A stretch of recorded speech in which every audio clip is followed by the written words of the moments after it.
Over the years, our family's had its share of health problems. So prescriptions are a part of our life. Before we went to the big box store. We both thought it would help us save. But with the long lines and impersonal service, filling prescriptions became a chore. That's when a friend recommended D&H. Now Tristan knows our prescriptions. Brenda always helps us find the right vitamins. And after Dad's fall, Monica's been a real expert with all our home medical needs. All without the lines. Trust and service. That's our D&H.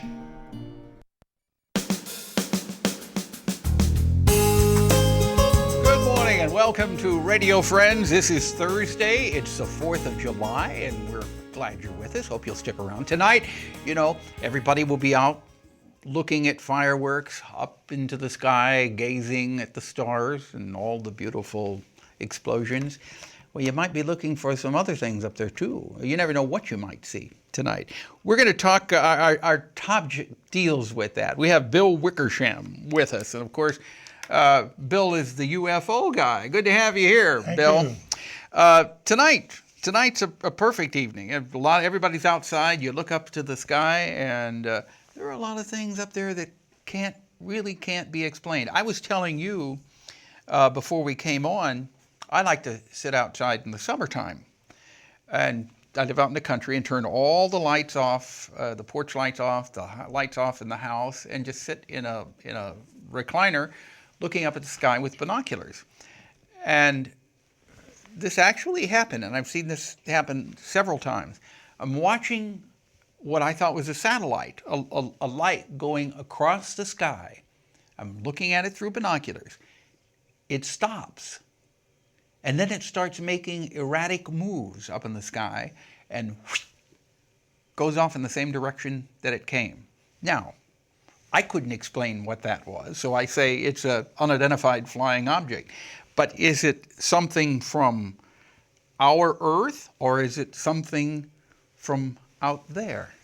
Well, my part of this topic that I deal with, and that my co-author and I are dealing with right now, has to do with really the reality of UFOs as cited by very credible people. Meaning military folks, government officials, the governor of Arizona, for instance, astronaut Edgar Mitchell. Airline pilots. Airline pilots, in fact, there are about 3,400 of those who we have data on, as to what they experience with unidentified flying objects that do not behave like any aircraft that we know. They stop on a dime, they cut corners, they go straight up, they go thousands of miles an hour. And there have been a couple of, at least one recent, really good assessment of how fast those things go. But as to what they are, where they come from, I don't know that. There are people who say they do. All I know is that there are such devices. There have been millions of sightings worldwide. I have 3 books in my briefcase that give hundreds of very, very credible statements on that. I know for a fact because I've dealt with some of the primary sources, like J. Allen Hynek, the Air Force's primary scientific advisor for Project Blue Book. Some of us spent an afternoon with Hynek. He told us the same things he's saying in his book, that they are real, that the Air Force did lie to us, and that the government has covered it up. So reality, cover-up, and some of us, and I'm one of the little guys in this, but the people in Washington and others are calling for disclosure. That's about as far as I can go. There are people, I've talked with people who claim to have been abducted, very bright people. I did in Arizona at a meeting recently. I mean, by all measures, when you talk to these folks, they're just as sane as anybody else. When psychiatrists have used the MMPI, Minnesota Multiphasic Personality Inventory, they get no significant differences in most of the people who are experiencers. So one of two things, these folks actually are experiencing this, or we've got some kind of mass hallucination or psychosis, both of which are very researchable problems. And I would like to see research. Okay, what do you see happening in the future, in the near future and the distant future? Do you think that this topic will ever be discussed by the mainstream media? I don't know. There recently was a press conference at the not press conference, a citizen hearing at the National Press Club in Washington, D.C.